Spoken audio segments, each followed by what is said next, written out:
Weekly Walk viewers, greetings from this beautiful spring day in Boston. Jenna and I could not have picked a better day. This is my first return to Boston in 2022 too, Yeah. so it's great to be here. So I am here with Jenna Crane, who is Senior Director of Product Marketing at Klaviyo.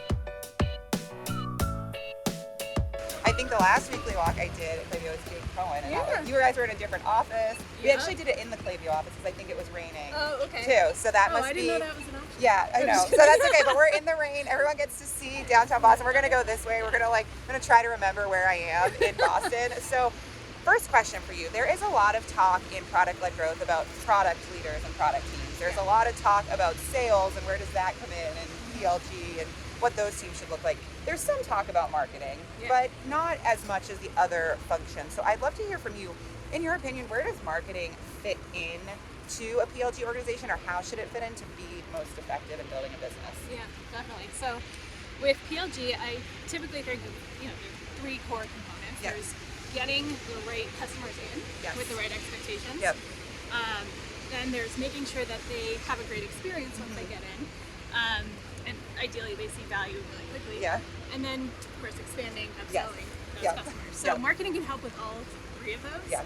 The first one, is really classic positioning. Yeah. Where are you going to play? How are you going to win? What is the type of customer and use case that you're going to be 10x better than everyone else? Yeah. And how do you set those expectations upfront so that when people come in, they're set up for success. They know exactly. So marketing can really help tell that story of who to sell the product to and why it can be so great.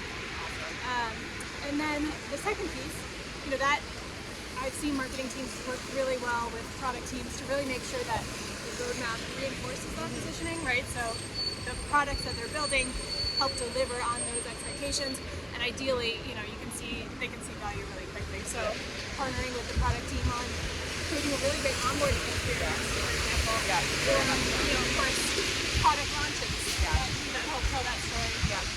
And then the third piece, that's a great role for marketing. Things like self-serve product team that can run experiments in the product and make sure that they're talking to the right customers at the right time with the right message. How to upsell or upgrade, and then lifecycle marketing, component of that. And you'll need a bunch of content too. Best practices, social proof, that stuff. We love content. All right, awesome. I love that. And my next question, you alluded to this a little bit, but kind of on the positioning piece, there's so many businesses out there who are either trying to create a new category or businesses that are, multiple that are in a specific category trying to differentiate themselves. What's your advice on positioning? How can you effectively do that as a business? Definitely. Well, first of all, playing to win. Playing to win. All right. So everyone's reading assignment for next week. Yeah, exactly. So, I mentioned it a little bit before, but really carving out a niche. And that's where the whole where to play, how to win comes in. Is, where can you be significantly better than the competition for what types of users, for what types of use cases? Because if you try and be everything to everyone, and just it's not gonna work. you're not going to be able to unseat the people that are already there. Yeah. So you can start, small. Obviously, make sure it's big enough to be a sizable business. Jenna's been kind enough to offer her umbrella services as well for this weekly walk, so we are nice and toasty dry over here. And also mentioned it's like 35 degrees too, so we are winning. I know, it's so great to be there. Sorry, not to interrupt your positioning, but we are positioned well under this umbrella. So. I love positioning. Yes. So you can always expand from there, like from that feature. But for example, Klaviyo in the early days, competing with MailChimp, Constant Contact, these big email companies. The differentiator that we had, you can always try and do it on just differentiators like ease of use, integrate with more people, but you really have to package that together and tell the story for who that's for and why they should care.